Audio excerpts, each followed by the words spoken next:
Bom dia, boa tarde, boa noite. Meu nome é Luiz Gustavo. Eu venho aqui apresentar o tópico 6 dos trabalhos de sistemas operacionais, que seria a sincronização e o multiprocessamento. Aqui a gente tem um sumário da nossa apresentação, né?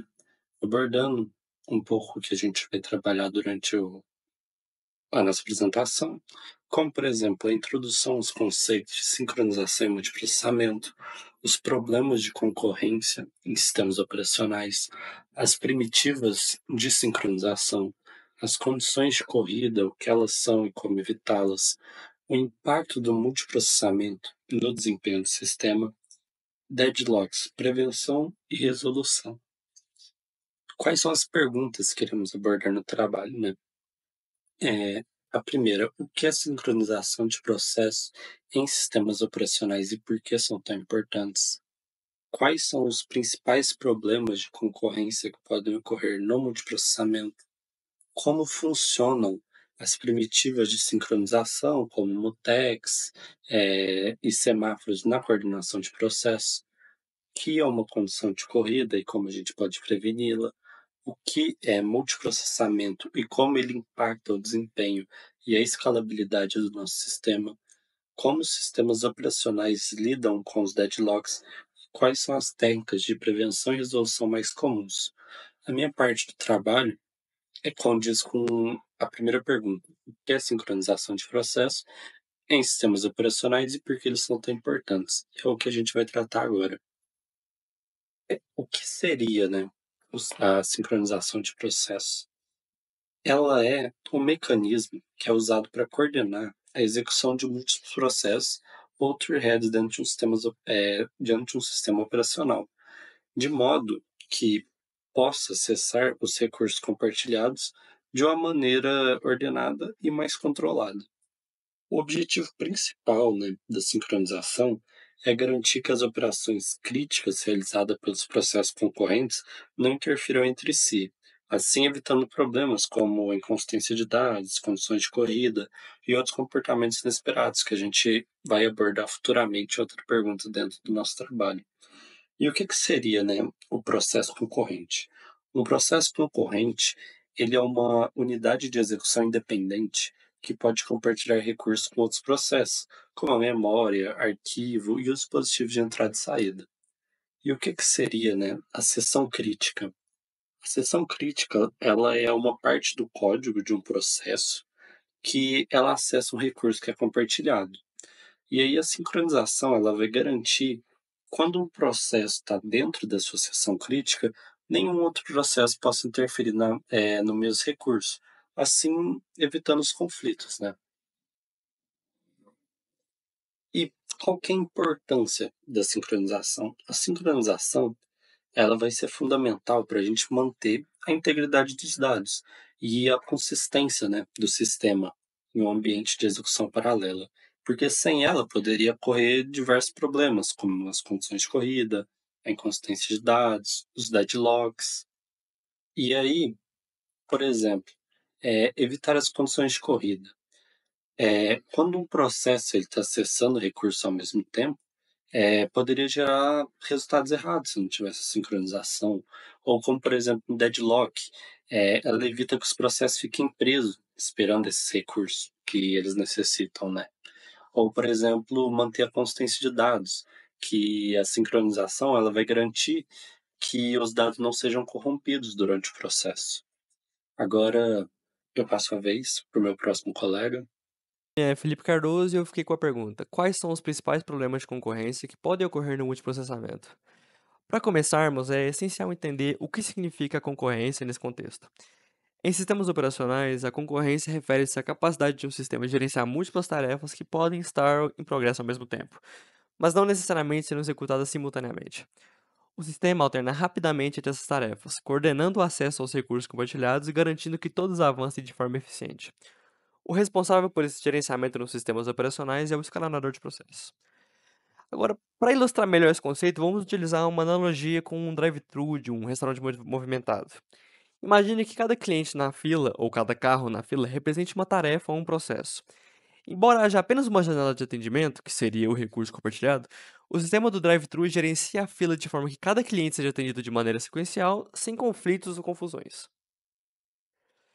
Agora eu vou falar da importância da concorrência. A importância da concorrência nesses sistemas multiprocessados é inegável, né? Ela permite que os recursos do sistema sejam utilizados de maneira mais eficiente, o que aumenta a produtividade e melhora a experiência do usuário, permitindo que os sistemas respondam rapidamente a diversas solicitações.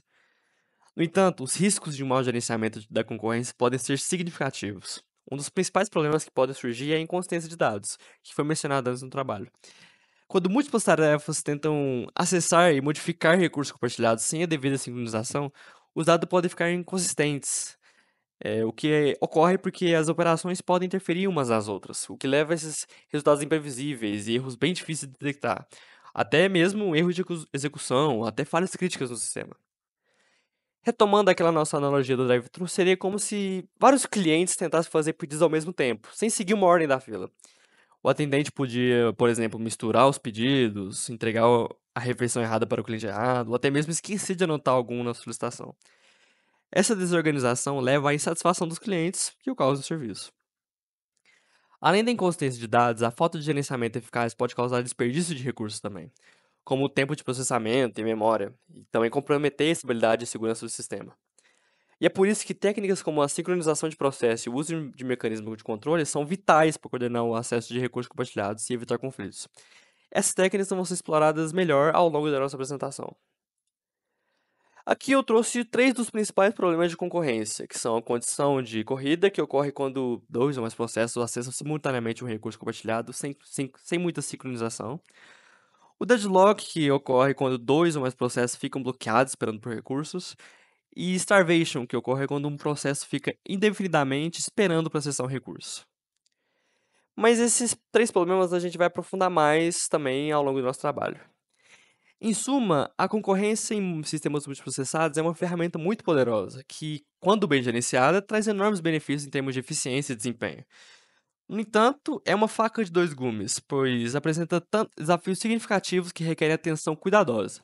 Compreender esses desafios, como a inconsistência de dados e implementar soluções eficazes, é fundamental para garantir que nossos sistemas operem de maneira mais segura e confiável. Oi, eu sou o Thiago e vou falar sobre as primitivas de sincronização e vou usar como exemplo de uso os semáforos. Primeiramente, vamos entender o que é uma primitiva de sincronização. Elas são mecanismos de controle ao acesso de recursos compartilhados entre processos ou threads, né? Então, imagine que você tem um sistema onde tem muitos processos rodando e esses processos compartilham algum recurso ou alguma memória. Se você não garantir alguma coordenação desse processo, não garantir a exclusão mútua, que só um processo vai estar mexendo num recurso compartilhado ao mesmo tempo, você pode acabar perdendo completamente o dado desse recurso compartilhado ou parte deles. Então, o resultado vai depender das ordens que os processos foram rodados, né? Então, você perde completamente o controle. Para isso, uma solução é usar algum software com um bloqueio, né? Existem alguns tipos de software, solução de software com bloqueio, por exemplo, o Sleep Wake Up, onde existe a primitiva Sleep, que ela adormece, entre aspas, um processo, e ele vai ficar adormecido até algum outro processo acordar ele usando o Wake Up. Existem os monitores, que já é uma primitiva mais complexa, mais completa, que é mais de alto nível, que existe um conjunto de procedimentos e variáveis, estruturas de dados, que está ali para garantir essa exclusão mútua. Já o semáforo, ele se baseia num tipo de variável que só pode ser alterado por operações atômicas. E o que é essa operação atômica? São operações que, quando ela entra na CPU, ela vai rodar até o final sem ser preemptada, né? Então você garante que essa operação não vai ser interrompida para algum outro processo entrar ali na CPU e, e burlar ela, né? Então as operações são P de down ou V de up. Imagina que você vai ter uma variável x, aí inicialmente ela vai ser igual a zero, quer dizer que nenhum sinal foi salvo. E, por exemplo, algum processo vai colocar o V, operação V, que vai dar um up, e esse x vai virar 1. Então quer dizer que existe um sinal pendente. E se existem vários processos USB, vai ter vários processos pendentes ali. Então os processos eles vão chegar num ponto ali que vai ter um semáforo, e todos eles vão adormecer, e um deles vai ser selecionado para passar daquele semáforo, né. Então quando todos param ali no semáforo, o semáforo vai escolher um deles para entrar, e quando ele acabar o próximo vem. E o mutex nada mais é que um semáforo onde só existem 2 processos rodando. Então é um caso de semáforo binário, né, quando um entra e completa aquela parte ali e sai, o outro já entra também, que é um caso mais "simples", entre aspas, do semáforo. Boa tarde, meu nome é Jéssica, eu vou dar continuidade agora na apresentação. Eu vou falar sobre o que é uma condição de corrida e como que a gente pode preveni-la. Então, uma condição de corrida acontece quando dois ou mais processos, eles tentam, né, acessar o mesmo recurso ao mesmo tempo. E o que vai acontecer no final, ele depende da ordem em que esses acessos ocorrem. Isso acaba tornando, né, o comportamento do sistema imprevisível, porque a sequência de execução ela pode variar.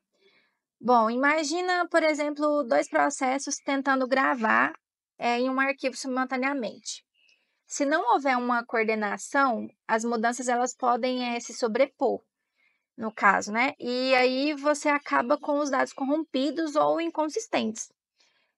Com os sistemas atuais e o aumento do paralelismo, esse tipo de problema ele está ficando cada vez, né, mais comum.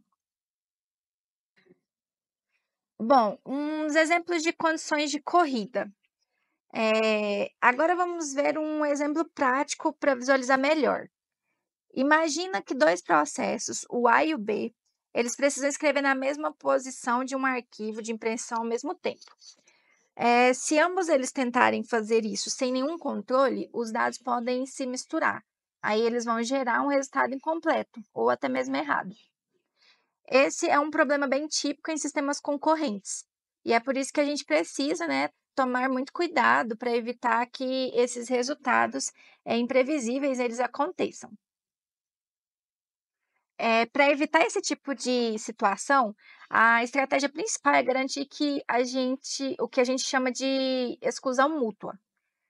O que que isso significa? Que dentro de uma região crítica de código, onde o recurso compartilhado está sendo modificado, apenas um processo pode acessar por vez. As técnicas assim mais usadas para garantir essa exclusão mútua, elas incluem o mutex e semáforos. O que que é o mutex? É uma espécie de bloqueio que garante que só um processo ele vai acessar, né, o recurso por vez. Que só um processo, né, vai acessar um recurso por vez. Já os semáforos são um pouco mais flexíveis. Eles permitem controlar quantos processos podem acessar o recurso ao mesmo tempo. No caso, bloqueando, né, ou limitando acessos quando necessário. Agora, para garantir que a gente não tenha condições de corrida em regiões críticas, existem algumas regrinhas básicas que precisam seguir. Uma delas é dois processos nunca podem estar na mesma região crítica ao mesmo tempo. A gente não pode depender da velocidade de execução ou da quantidade de processadores disponíveis. Processos que estão fora da região crítica, eles não devem interferir com o que estão dentro. E, por último, temos que garantir que o processo não fique esperando, né, indefinidamente. Seguindo essas regrinhas e aplicando as técnicas, né, de sincronização, como mutex e semáforos, a gente consegue evitar, né, que essas condições de corrida ocorram nos sistemas concorrentes. E é isso. Obrigada. Oi, eu sou o Herbert e agora eu vou dar continuidade explicando o que é multiprocessamento e as suas suas vantagens e seus impactos. Então, acho que é importante primeiro a gente explicar o que seria a execução paralela, né? Então, no caso, a execução paralela, ela é nada mais que a execução de processos simultâneos em múltiplos processadores ou em múltiplos núcleos. E daí então vem o conceito de multiprocessamento, que seria a técnica, a arquitetura que ela é usada para possibilitar a execução paralela através desses N processadores trabalhando em conjunto, todos dividindo os recursos do hardware com o fim de aumentar a eficiência. E a gente pode separar o multiprocessamento em dois tipos, os simétricos e os assimétricos. Nos simétricos, todos os processadores eles têm acesso igual aos recursos do hardware. Tanto a memória como os dispositivos de entrada e saída, todos eles têm acesso igual. E assim as tarefas, né, elas são destinadas aos processadores de uma maneira igualitária. Então, cada processador ele pode realizar qualquer tarefa do sistema sem hierarquia. Então, todos podem desenvolver, desempenhar as mesmas tarefas. Já os assimétricos, já neles, cada processador ele tem uma tarefa específica que é designada a ele. E existe um processador mestre, que controla o sistema. Então, enquanto os outros processadores consultam esse mestre para receber as instruções previamente definidas, o processador mestre ele define justamente essas tarefas. E no livro do Silberschatz, Fundamentos de Sistemas Operacionais, ele define esse relacionamento como um relacionamento de mestre-escravo, né? Onde o processador mestre organiza e determina o trabalho para os escravos. E aqui a gente tem, aqui no slide, um esqueminha mostrando, né, esse multiprocessamento simétrico que é um dos mais comuns. E bom, em relação aos impactos do multiprocessamento, né, são vários, mas a gente pode aqui citar três principais. O primeiro seria o desempenho, né? Justamente por permitir a execução, né, simultânea de processos e threads, sistemas com alta carga de trabalho eles são muito beneficiados pelo multiprocessamento, principalmente servidores, sistemas que têm ou programas que têm um caráter mais científico para pesquisa ou renderização gráfica que exigem muito da máquina. Os recursos também são mais bem utilizados, né? Eles distribuem a carga de forma eficiente e isso reduz a sobrecarga de um processador de um dos processadores isolados do sistema, né? E também diminui o tempo de ociosidade dos outros. A escalabilidade também é uma outra coisa, um impacto, uma vantagem muito grande do multiprocessamento, né? Já que a demanda principalmente em ambientes industriais e científicos, ela cresce muito. Assim, a expansão do hardware sem a necessidade de substituição e mais só de adição de mais processadores, ela é uma solução interessante para indústrias e para esses ambientes que necessitam, né, que fazem bom proveito do multiprocessamento. E não está aqui, mas a gente também pode citar a redundância, né? Muito porque ela garante uma confiança a mais para o sistema, já que se um processador falhar, o sistema continua funcionando, mesmo que com um desempenho um pouco menor, mas ele permanece funcionando, né? Então isso adiciona essa adição de redundância garante uma confiabilidade maior para o sistema. E bom, é isso, e muito obrigado. Olá, eu sou o Vitor e hoje eu vou falar sobre deadlocks. Primeiramente, o que são deadlocks? É uma situação em que dois ou mais processos eles ficam aguardando recursos do outro e nenhum deles libera o recurso para o outro poder acessar. Então eles ficam nesse estágio de espera indefinida e nenhum deles consegue liberar os recursos nem terminar suas tarefas. É a situação aqui de um engarrafamento. Todo mundo aqui está esperando para algum carro, está esperando para passar, mas enquanto um carro não liberar a passagem para os outros passar, não vai ser possível concluir esse engarrafamento aqui. Condições para que ocorra um deadlock. São 4 condições: exclusão mútua, hold and wait, não preempção e espera circular. A exclusão mútua é que certos recursos eles só são utilizados por um processo de cada vez, garantindo que o recurso seja usado corretamente, mas cria a possibilidade de deadlock.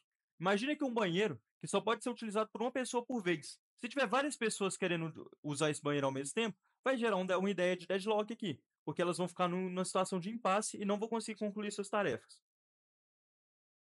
Hold and wait, um processo guloso. Ele tem recursos suficientes já, mas ele precisa de mais e ele não libera os que ele já tem enquanto ele não conseguir os que ele precisa. Mantendo essa ideia de um processo que é guloso. Não preempção. Um processo, quando ele tem um recurso, ele vai utilizar ele até o final e não vai liberar o recurso. O recurso ele não pode ser interrompido. Então, imagine uma impressora. que quando ela começa a ser utilizada, ela tem que ser utilizada até o final. Ela não pode ser interrompida no meio, porque senão vai gerar um erro, vai dar problema na página que está sendo impressa. Espera circular. Os processos eles formam uma cadeia circular de dependência. E cada um está segurando um processo, está precisando de um processo que o próximo já está alocando. Então imagine aqui que o processo C ele está precisando do recurso T e o recurso T está alocado ao processo D. Enquanto isso, o processo D precisa do recurso U para concluir. E esse recurso U está alocado nada mais menos que o processo C. Então eles ficam nessa ideia de espera em ciclo. Tratamento de deadlock. 4 estratégias são utilizadas para tratar de deadlocks, que é ignorar o problema por completo, detectar e recuperar esse problema, evitar o deadlock e negar uma das 4 condições para gerar o deadlock. A primeira é mais simples, que é o algoritmo do avestruz. Essa estratégia não vai tentar resolver o deadlock. A ideia principal dela é que deadlock é uma coisa rara, que quase nunca acontece. Então é melhor simplesmente reiniciar o sistema. Às vezes, o engenheiro ele prefere se preocupar com outros problemas de desempenho do que em tentar tratar esse deadlock, porque às vezes ele é muito raro. 2. Detecção e recuperação de deadlock. Essa estratégia, o sistema não tenta prevenir a ocorrência de deadlock. Ele vai deixar que eles ocorram e vai tentar detectar eles à medida que vai acontecendo. Então aqui eu tenho 2 exemplos. Um é dessa detecção para um único tipo de recurso, né, que ele vai procurar um ciclo, e outro é para detecção de múltiplos recursos, que ele tem a matriz de requisição e os recursos disponíveis. E ele vai ver se o que está sendo alocado, se o que está sendo requisitado não vai gerar um deadlock. 3. É anulação dinâmica por meio de uma alocação cuidadosa de recursos. Esse daqui é evitar o deadlock. O sistema ele vai alocar de uma maneira cuidadosa e vai verificar sempre a segurança de cada alocação. Um exemplo disso é o algoritmo do banqueiro, que aqui também para um recurso, aqui para vários recursos, e ele vai tentar ver se o que está sendo requisitado, se a quantidade de recursos que um processo pode ter é segura. Ele vai ver se isso daqui vai dar certo, se vai ser seguro. Se for seguro, ele vai deixar que seja executado. Se não, ele vai bloquear essa tarefa. E o quarto é negar a uma das 4 condições para gerar um deadlock. Essa estratégia aqui ela age de forma proativa. Ela vai prevenir que um deadlock ocorra e vai atacar uma das 4 condições que o causa. Pode ser feito permitindo a preempção de recursos, exigindo que os processos peçam todos os recursos de uma vez ou impondo a ordem de requisição dos recursos. Essa foi a minha apresentação. Espero que tenha gostado.